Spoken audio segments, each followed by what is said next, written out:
ناظرین، شام میں پایا جانے والا دروزی مذہب کیا ہے؟ اس کے عقائد و نظریات کیا ہیں؟ دروز مذہب کے لوگ حضرت شعیب علیہ السلام کی قبر کا طواف کیوں کرتے ہیں؟ دروز مذہب میں انبیاء کرام علیہ السلام کو معاذ اللہ شیطان کیوں کہا جاتا ہے؟ اس مذہب کے لوگ آج کل کہاں کہاں پائے جاتے ہیں؟ آج کی ویڈیو میں ہم آپ کو دروز مذہب کے بارے میں انتہائی حیران کن حقائق بتائیں گے۔ ناظرین، دروز شام، اسرائیل اور اردن میں آباد ایک مذہب ہے جو 11ویں صدی عیسوی میں فاطمی خلافت کے دور میں وجود میں آیا۔ دروز مذہب کی بنیاد 11ویں صدی عیسوی میں رکھی گئی اور اس کے بانیوں میں حمزہ بن علی اور محمد بن اسماعیل الدرازی شامل ہیں۔ دروز مذہب کے ماننے والے افراد کی مجموعی آبادی کا تخمینہ تقریباً 10 لاکھ سے 25 لاکھ کے درمیان ہے۔ اس مذہب کے ماننے والے بنیادی طور پر مشرق وسطیٰ کے ممالک میں آباد ہیں۔ شام میں دروز فرقے کے لوگ سب سے زیادہ تعداد میں موجود ہیں، جو تقریباً 10 لاکھ افراد پر مشتمل ہیں۔ لبنان میں 2.5 لاکھ کے قریب دروز آباد ہیں۔ اسرائیل میں دروز کی تعداد 1.5 لاکھ کے قریب بتائی جاتی ہے۔ اردن میں دروز کی تعداد کم ہے اور وہ ملک کے شمالی علاقوں میں آباد ہیں۔ اس کے علاوہ دروز کمیونٹیز دنیا کے دیگر حصوں میں بھی موجود ہیں، لیکن ان کی تعداد نسبتاً بہت کم ہے۔ فاطمی خلافت ایک اسماعیلی شیعہ ریاست تھی جس کی بنیاد عبداللہ المہدی نے شمالی افریقہ میں سن 297 ہجری میں رکھی۔ الحاکم بامر اللہ فاطمی سلطنت کے چھٹے خلیفہ تھے، جنہوں نے سن 986 عیسوی سے 1021 عیسوی تک حکومت کی۔ ان کا تعلق اسماعیلی شیعہ مکتبہ فکر سے تھا اور انہوں نے باطنی فرقے کو خاص طور پر فروغ دیا۔ فاطمی سلطنت کے خلیفہ الحاکم بامر اللہ اپنے غیر معمولی اور متنازع اصلاحات کے لیے مشہور تھے، جن میں مذہبی پابندیاں، خواتین کے لیے قوانین اور مخصوص مذہبی عقائد شامل تھے۔ ان کی شخصیت کو کچھ دائیوں نے الوہیت کے ساتھ منسلک کیا، جو بعد میں دروز فرقے کے قیام کی بنیاد بنی۔ محمد بن اسماعیل الدرازی کو دروز فرقے کا بانی سمجھا جاتا ہے۔ یہ فرقہ فاطمی خلافت کے دور میں خاص طور پر خلافت کے چھٹے امام اور خلیفہ الحاکم بامر اللہ کے زمانے میں تشکیل پایا۔ محمد بن اسماعیل الدرازی ایک مبلغ تھا جو ابتدا میں الحاکم بامر اللہ کے الہی عقائد کو پھیلانے میں مصروف تھا۔ دروز فرقے کے بنیادی عقائد میں فاطمی خلیفہ الحاکم بامر اللہ کو معاذ اللہ خدا کا مظہر ماننا شامل ہے۔ اس کے ساتھ ساتھ روحانی علم اور تصوف پر زور دینا اور تناسخ ارواح یعنی روحوں کی منتقلی کا عقیدہ ان کے بنیادی نظریات میں پایا جاتا ہے۔ محمد بن اسماعیل نے الحاکم بامر اللہ کی خدائی حیثیت کو پیش کرنے کے لیے اپنی تبلیغ کا آغاز کیا۔ وہ اپنے پیروکاروں کو خلیفہ الحاکم بامر اللہ کی الہامی صفات کو قائل کرنے کی کوشش کرتا رہا، لیکن جلد ہی فاطمی حکومت کے اندر اور باہر اس کے خیالات کو شدید مخالفت کا سامنا کرنا پڑا۔ دروز مذہب کا نام محمد بن اسماعیل الدروز سے منسوب ہے، حالانکہ بعض مورخین کے مطابق اس فرقے کے اصل فکری رہنما حمزہ بن علی تھے، جنہوں نے اس فرقے کو زیادہ مستحکم شکل دی۔ محمد بن اسماعیل الدروز کی موت کے بعد دروز فرقہ شام، لبنان اور اردن کے علاقوں میں پھیل گیا اور آج بھی یہ لوگ ان مخصوص خطوں میں موجود ہیں۔ دروز مذہب کی مقدس کتاب الرسائل الحکمت ہے، جو ان کی تعلیمات اور عقائد پر مشتمل ہے۔ یہ کتاب 111 رسائل پر مشتمل ہے اور اس کے مصنف حمزہ بن علی بن احمد تھے۔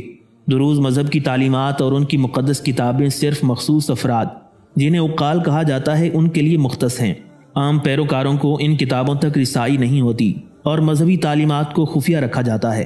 دروز مذہب کی خفیہ کتابوں اور تعلیمات کی حفاظت ان کی مذہبی روایت کا حصہ ہے، جس کا مقصد ان کی تعلیمات کی تقدیس اور حفاظت کو یقینی بنانا ہے۔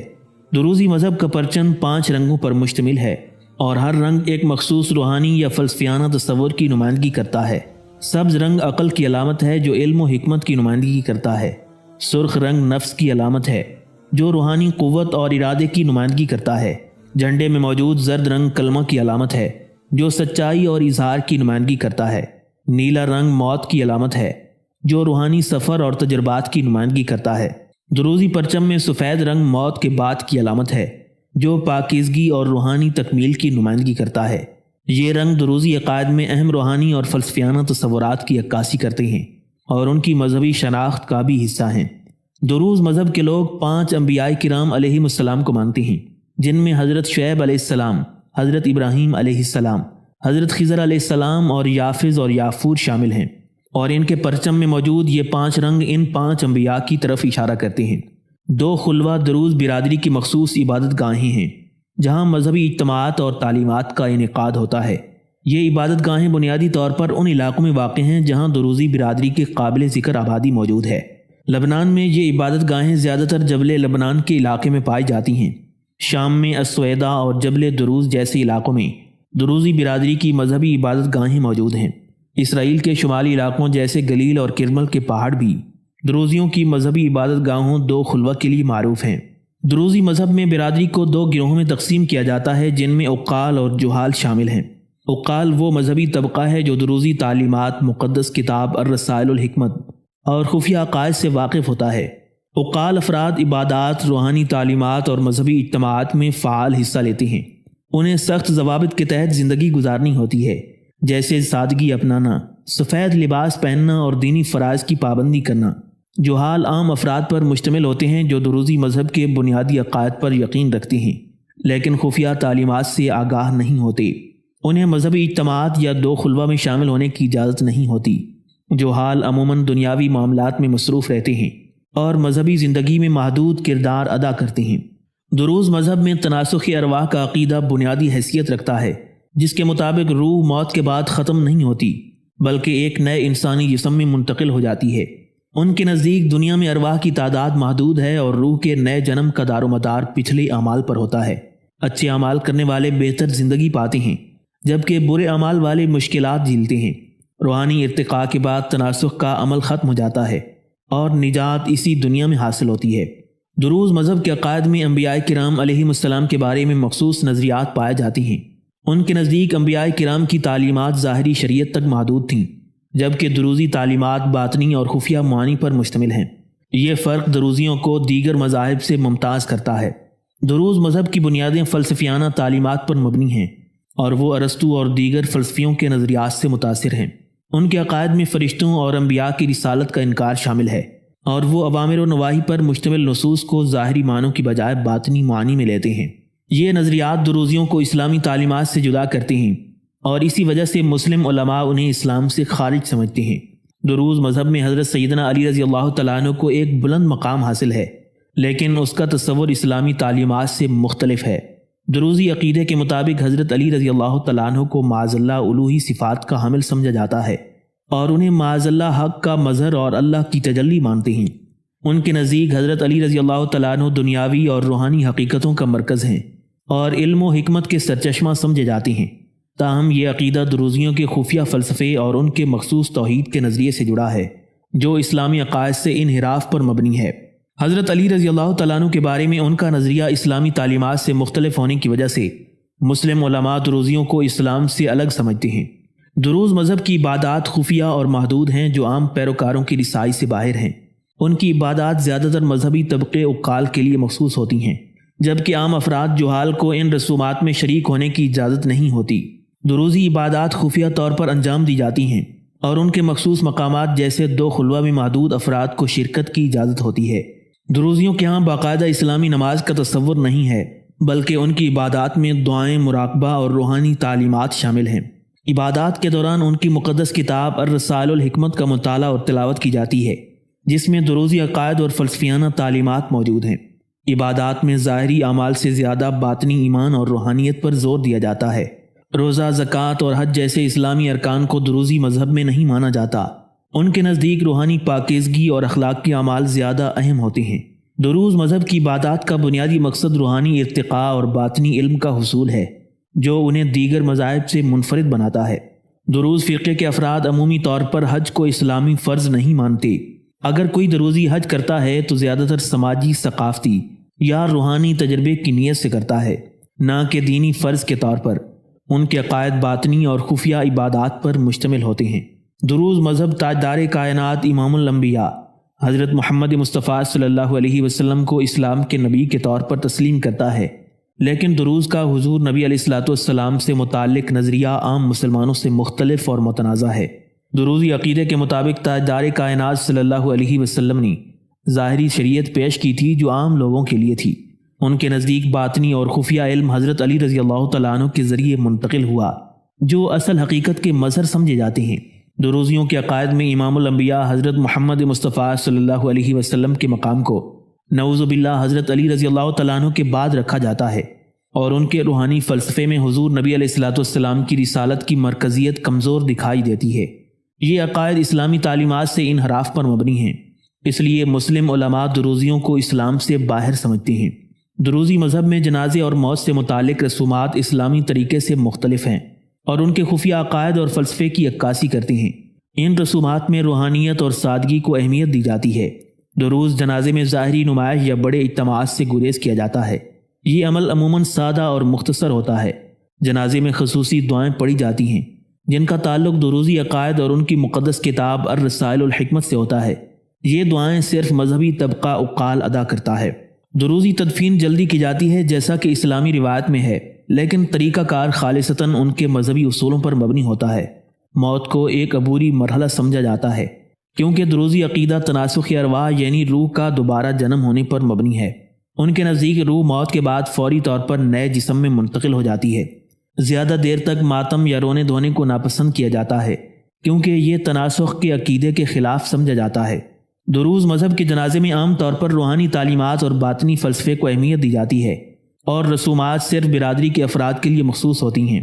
یہ خفیہ نوعیت کے ہوتے ہیں اور غیر دروزیوں کو شرکت کی اجازت نہیں دی جاتی۔ خلوات البیازیہ دروزیوں کا سب سے مقدس مقام ہے جو لبنان کے جنوبی علاقے حاسبیہ میں واقع ہے۔ خلوات البیازیہ دروزی تعلیمات کا مرکز ہے اور یہاں ان کی مقدس کتاب الرسائل الحکمت کی تدوین ہوئی تھی۔ یہ مقام دروزی مذہبی رہنماؤں کے روحانی اعتکاف اور تعلیم کے لیے مخصوص ہے۔ مقام نبی شعیب علیہ السلام اسرائیل میں کرمل کے پہاڑوں میں واقع ہے اور حضرت شعیب علیہ السلام کے مزار کے طور پر جانا جاتا ہے، جنہیں دروزی مذہب میں اہم شخصیت سمجھا جاتا ہے۔ یہ دروزی برادری کا اہم زیارتی مقام ہے جہاں ہر سال مذہبی تقریبات اور اجتماعات منعقد کیے جاتے ہیں۔ بعض دروزی حضرت شعیب علیہ السلام کے مزار کے گرد طواف بھی کرتے ہیں۔ یہاں دروزی عقیدے کی تعلیمات کو فروغ دیا جاتا ہے اور دعائیں کی جاتی ہیں۔ شام میں دمشق کے قریب حضرت حابیل علیہ السلام سے منسوب ایک مقام ہے جو دروزیوں کے مطابق ایک مقدس جگہ ہے جہاں روحانی ترقی اور تناسخ ارواح کے فلسفے پر زور دیا جاتا ہے۔ یہاں دروزی زائرین عبادت کے لیے آتے ہیں۔ جبل دروز شام میں دروزی برادری کا سب سے بڑا مرکز ہے اور اس کا تاریخی اور روحانی مقام اہم ہے۔ یہ علاقہ نہ صرف ان کی رہائش کا مرکز ہے بلکہ دروزی ثقافت اور مذہبی تعلیمات کا مرکز بھی ہے۔ یہاں دروزیوں کے 2 خلوات موجود ہیں جہاں مذہبی رسومات ادا کی جاتی ہیں۔ 2 خلوہ دروزیوں کی مخصوص عبادت گاہ ہے جو لبنان، شام اور اسرائیل میں پائی جاتی ہیں۔ یہ عبادت گاہیں خفیہ رسومات، دعاؤں اور دروزی مقدس تعلیمات کے لیے استعمال ہوتی ہیں۔ ان میں عقال یعنی مذہبی طبقے کی شرکت ہوتی ہے جبکہ جہال یعنی عام افراد کو رسومات میں شامل ہونے کی اجازت نہیں دی جاتی۔ دروز مذہب میں شیطان کو روایتی اسلامی تصور کے مطابق ایک گناہگار مخلوق یا خدا کے دشمن کے طور پر نہیں دیکھا جاتا۔ دروزی تعلیمات کے مطابق شیطان ایک حقیقی مخلوق کی بجائے انسانی نفس، خواہشات یا عقل کی علامت ہے۔ ان کے نزدیک یہ منفی یا خود غرضی پر مبنی سوچ اور انسان کے اندر موجود کمزوریوں کی نمائندگی کرتا ہے۔ شیطان کو کسی بیرونی قوت کی بجائے اندرونی برائیوں سے تشبیہ دی جاتی ہے۔ دروزیوں کے عقیدے میں انسانی عقل اور اعمال کو اس قدر مرکزی حیثیت دی جاتی ہے کہ شیطان کو ایک روحانی یا فلسفیانہ تصور میں تبدیل کر دیا گیا ہے۔ دروزی مذہب میں قرآن مجید کو ظاہری شریعت کی کتاب کے طور پر قبول کیا جاتا ہے، لیکن ان کا عقیدہ اس کے باطنی اور خفیہ معانی پر مبنی ہے۔ وہ قرآن مجید کی ظاہری تلاوت اور اسلامی شریعت کی پیروی کو غیر ضروری سمجھتے ہیں اور اس کی بجائے اپنی مقدس کتاب الرسائل الحکمت کو زیادہ اہمیت دیتے ہیں۔ دروزیوں کے مطابق قرآن کے ظاہری معانی عام لوگوں کے لیے ہیں جبکہ حقیقی علم اس کے باطنی معانی میں پوشیدہ ہے۔ وہ ان باطنی معانی کو صرف اپنے مذہبی طبقہ عقال کے ذریعے سمجھنے کا دعویٰ کرتے ہیں۔ دروز مذہب میں قرآن مجید کے ظاہری احکام جیسے نماز، روزہ، حج اور زکوٰۃ کو رد کیا جاتا ہے اور ان کی جگہ فلسفیانہ اور روحانی تعلیمات کو اپنایا جاتا ہے۔ دروزی تعلیمات میں الرسائل الحکمت کو قرآن سے زیادہ اہمیت دی جاتی ہے۔ ان کا عقیدہ یہ ہے کہ یہ کتاب باطنی حقائق اور الہی رازوں پر مشتمل ہے جو معاذ اللہ قرآن کی تکمیل کرتی ہے۔ بعض مسلم علماء کے مطابق دروزی عقائد میں قرآن کی آیات کے معانی کو تبدیل یا تحریف کر کے ان کے عقائد کے مطابق پیش کیا جاتا ہے۔ یہ اسلامی عقائد کے خلاف ہے اور تحریف کے مترادف سمجھا جاتا ہے۔ دروزی مذہب میں شادی صرف دروزی برادری کے اندر ہی ہو سکتی ہے اور غیر دروزی سے شادی ممنوع ہے۔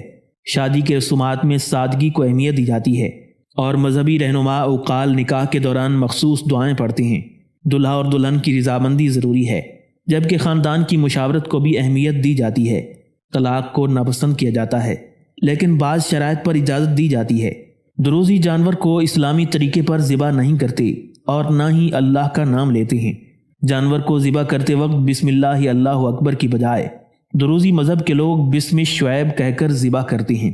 چونکہ دروزی ذبیحہ اسلامی اصولوں کے مطابق نہیں ہوتا، اس لیے مسلمان ان کا ذبیحہ کھانے کو ناجائز سمجھتے ہیں۔ دروزی فرقے کی تاریخ میں کئی اہم شخصیات شامل ہیں جنہوں نے اس مذہب کی بنیاد رکھی، اس کے عقائد کو فروغ دیا اور برادری کے استحکام میں نمایاں کردار ادا کیا۔ ان میں سب سے نمایاں شخصیت حمزہ بن علی بن احمد ہیں، جنہیں دروزی مذہب کا بانی اور نظریاتی معمار سمجھا جاتا ہے۔ وہ فاطمی خلافت کے دور میں ابھرے اور فاطمی خلیفہ الحاکم بامر اللہ کی حمایت سے دروزی عقائد کی تبلیغ کی۔ حمزہ بن علی نے الرسالہ الحکمت نامی کتاب تحریر کی جو دروزی مذہب کی بنیادی کتاب ہے اور ان کے فلسفے کی عکاسی کرتی ہے۔ فاطمی خلیفہ الحاکم بامر اللہ کو دروزی مذہب میں معاذ اللہ ایک الہی شخصیت کے طور پر مانا جاتا ہے۔ دروزیوں کے مطابق نعوذ باللہ الحاکم بامر اللہ خدا کا مظہر تھے اور ان کے نظریات نے اس مذہب کی بنیاد رکھنے میں اہم کردار ادا کیا۔ ان کے دور میں دروزی عقائد کی ترویج ہوئی، تاہم ان کی غیر متوقع گمشدگی کے بعد یہ فرقہ فاطمی خلافت سے الگ ہو گیا۔ حمزہ بن علی کے ایک قریبی ساتھی بہاؤالدین السموقی نے دروزی عقائد کو مستحکم کرنے اور ان کی خفیہ تعلیمات کو محفوظ رکھنے میں اہم کردار ادا کیا۔ وہ دروزی مذہب کے اولین دائیوں میں شامل تھے اور انہوں نے اس مذہب کی تعلیمات کو منظم کیا۔ ان کے بعد نصر الدین التنوخی نے دروزی برادری کی قیادت کی اور ان کے خفیہ عقائد اور روایات کو آگے بڑھایا۔ جدید دور میں شکیب ارسلان ایک نمایاں دروزی شخصیت ہیں جو ایک سیاستدان، ادیب اور مفکر تھے۔ وہ عثمانی خلافت کے حامی اور عرب قوم پرستی کے علمبردار کے طور پر جانے جاتی ہیں۔ ان کے خیالات نے دروزیوں کو جدید سیاسی حالات کے ساتھ ہم آہنگ ہونے میں مدد دی۔ لبنان کی موجودہ سیاست میں ولید جنبلاط ایک مشہور دروزی رہنما ہیں۔ وہ لبنان کی سوشلسٹ پارٹی کے سربراہ ہیں اور دروزی برادری کے اہم سیاسی رہنما سمجھے جاتی ہیں۔ یہ تمام شخصیات دروزی فرقے کی تاریخ میں مذہبی، فلسفیانہ اور سیاسی اہمیت رکھتی ہیں۔ دروزی مذہب کے پیروکار لبنان اور اسرائیل کی سیاست میں اہم اثر رکھتے ہیں۔ لبنان میں دروزی برادری خاص طور پر جبل بنان میں اثر و رسوخ رکھتی ہے۔ اسرائیل میں دروزی برادری فوج اور سیاست میں سرگرم ہے۔ وہ اسرائیلی فوج میں خدمات انجام دیتے ہیں اور پارلیمنٹ میں اپنی نمائندگی کرتے ہیں۔ دروزیوں نے اسرائیل کے ساتھ وفاداری برقرار رکھی ہے، جس سے انہیں حکومتی حمایت حاصل ہوتی ہے۔